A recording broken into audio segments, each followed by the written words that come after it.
Assalamualaikum warahmatullahi wabarakatuh. Di sini kami kelompok 1 beranggotakan Murtiatni Warning Tias, Bimo Susityo, dan saya sendiri Indra Dewi Susanti. Di sini kami memenuhi tugas proyek mata kuliah mekanika dengan dosen pembimbing Yudiarto Pramudia PhD, di mana judul yang kami ambil adalah gerak jatuh bebas yang dipengaruhi dengan gesekan udara. Di sini permodelan yang akan kami tampilkan adalah dengan menggunakan aplikasi GeoGebra. Alasan kami mengambil aplikasi GeoGebra adalah di mana aplikasi ini adalah aplikasi geometri, aljabar, statistik, dan kalkulus interaktif yang ditujukan untuk pembelajaran dan pengajaran matematika dan sains. Nah, di sini juga alasannya kenapa kami mengambil aplikasi GeoGebra adalah untuk mengetahui hubungan antara massa, gaya hambat, dan kecepatan dari suatu partikel. Di sini mungkin yang lebih memahaminya lagi, di sini Bu Murtiati akan menjelaskan dasar teori dari gerak jatuh bebas yang dipengaruhi dengan gesekan udara. Silakan Bu Murti. Ya, terima kasih Mbak Indra. Proyek ini untuk kita menjelaskan tentang gerak jatuh bebas dipengaruhi oleh gaya gesekan udara. Itu dapat dilihat dari gambar bahwa ada benda yang jatuh bebas, tapi ada gaya ke atas yaitu berupa gaya gesekan, di mana Fc itu adalah gaya gesek, kemudian C adalah koefisien gesek, V kecepatan, W gaya beratnya, G percepatan gravitasi bumi, dan M adalah massa benda. Dari hukum 2 Newton, sigma F sama dengan MA, maka bisa diperoleh bahwa W dikurangi dengan Fg sama dengan M dV per dt. Mg dikurangi CV sama dengan M dV per dt. dV dibagi Mg min CV sama dengan dt per M. Ketika diintegralkan, maka integral dV per Mg min CV sama dengan integral dt per M. Sehingga akan diperoleh hasil terakhir tentang kecepatannya bahwa Vt sama dengan Mg per C min Ke min C per MT. Berikutnya untuk penyajian grafiknya akan disampaikan oleh Bapak Bimo Susetyo. Oke, terima kasih Mbak Murti, Mbak Indra. Jadi tadi sudah disebutkan bahwa kami menggunakan aplikasi GeoGebra ini untuk menampilkan pemodelan gerak jatuh bebas yang dipengaruhi oleh gesekan. Dari grafik ini kami menampilkan grafik kecepatan fungsi waktu yang diformulasikan sebagai tadi yang sudah disebut oleh Mbak Murti bahwa Vt itu sama dengan M dikalikan G per C kalikan 1 dikurangi E pangkat minus C per M dikalikan T, di mana M adalah massa, G percepatan gravitasi, C adalah koefisien gesek, dan T adalah waktu. Untuk grafiknya kita akan bahas satu persatu. Ini massa kami pasang pada angka 41,9 kg, percepatan gravitasi kami pasang pada 9,8 meter per detik, dan koefisien gesek kami pasang pada angka 12. Dari grafik terlihat, grafik yang berwarna hijau ini, garis yang berwarna hijau, terlihat bahwa dari detik ke 0 sampai detik ke 14, kecepatan akan bertambah mulai dari 0 sampai 34 meter per detik. Kalau kita jelaskan dari awal bahwa kecepatan ini pada sumbu Y, sedangkan waktu pada sumbu X. Kemudian mulai dari detik yang ke-16, kecepatan itu menjadi konstan, yaitu 34 meter per detik, dan seterusnya kecepatan akan menjadi konstan. Kecepatan konstan ini disebut sebagai kecepatan terminal. Hal inilah yang membedakan antara gerak jatuh bebas tanpa pengaruh gesekan dengan gerak jatuh bebas yang dipengaruhi gesekan.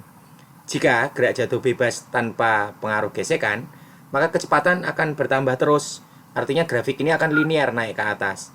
Tetapi pada gerak jatuh bebas yang dipengaruhi oleh gesekan, kecepatan suatu saat akan konstan karena pengaruh dari koefisien gesek atau pengaruh dari gesekan dengan udara.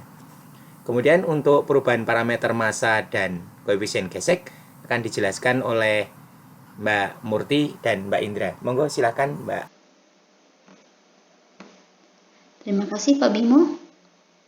Nah, di sini seperti yang sudah dijelaskan oleh Pak Bimo, di mana pada grafik Y pada aplikasi ini menyatakan adalah kecepatannya, dan pada grafik X ini adalah menyatakan waktunya. Pada gerak jatuh bebas di sini ada massa, ada gravitasi, dan ada koefisien. Nah, di sini gravitasi yang kita gunakan adalah 9,8 dan koefisien gesek yang saya gunakan di sini adalah 12, yaitu saya nyatakan tetap.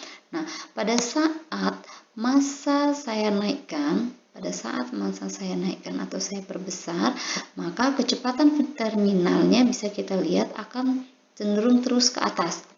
Ini bisa dilihat dari grafiknya yang terus cenderung linear naik ke atas atau bertambah, akan tetapi pada saat dari detik ke 0 sampai ke detik ke 40 kita bisa lihat grafik sudah menyatakan dengan kondisi yang konstan atau lurus. Ini disebabkan karena adanya koefisien gesekan.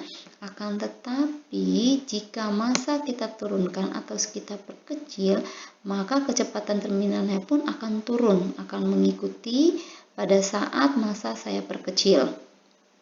Seperti ini ya, saya akan meletakkan massa di 49,3 dan kita akan melihat dari detik ke 0 sampai detik ke 18 di sini, sampai detik ke 18 grafik juga turun sampai 40 dengan kecepatan 40, dan pada saat detik ke 0 sampai detik ke 20 kita juga bisa melihat bahwa grafik cenderung bergerak konstan. Ya, seperti ini. Nah, di sini bisa kita lihat, maka kecepatannya itu pada gerak jatuh bebas, kecepatan adalah berbanding lurus dengan massa. Mungkin saya sampai di parameter massa, rekan saya Bu Murtiasi akan menjelaskan bagaimana jika koefisien gesekan yang kita ubah. Silahkan Bu Murti. Terima kasih Bu Indra. Di sini untuk pengaruh dari koefisien gesekan dimulai dari harga atau di situ 12 ya. Tadi kecepatan terminal berada di 32 meter per sekon. Ketika C diperbesar, semakin besar, nampak sekali bahwa grafiknya itu akan semakin turun dan semakin turun. Ya, dilihat tuh, semakin turun, sehingga ketika sampai di koefisiennya itu adalah dengan harga 14,5, dia turun lagi sampai di 15, di angka 15, maka kecepatannya di bawah 30 meter per sekon. Hal ini seperti persamaan di bawah itu yang sudah disampaikan tadi, bahwa kecepatan terminal berbanding terbalik dengan koefisien gesekan. Mungkin nanti untuk lebih jelasnya akan disimpulkan oleh Pak Bimo. Ya, terima kasih Mbak Indra, terima kasih Mbak Murti. Jadi sudah disampaikan oleh Mbak Indra Dami Susanti dan Mbak Murti Waraning Tias bahwa parameter massa dan parameter koefisien gesek ini akan berpengaruh pada besarnya kecepatan terminal. Jika parameter massa kita berbesar, maka kecepatan terminal juga akan bertambah besar. Ini dilihat dari grafik yang lurus, artinya kecepatan terminal akan bertambah besar. Tetapi sebaliknya, jika yang kita ubah adalah parameter koefisien gesek, jika parameter koefisien gesek kita tambah besar, maka kecepatan terminal malah akan makin turun. Hal ini menunjukkan dari dua parameter tadi bahwa massa itu akan berbanding lurus dengan kecepatan terminal, dan koefisien gesek itu akan berbanding terbalik dengan kecepatan terminal. Mungkin itu penjelasan dari kami kelompok 1 tentang konsep gerak jatuh bebas yang dipengaruhi oleh gesekan dengan aplikasi GeoGebra. Terima kasih. Assalamualaikum warahmatullahi wabarakatuh.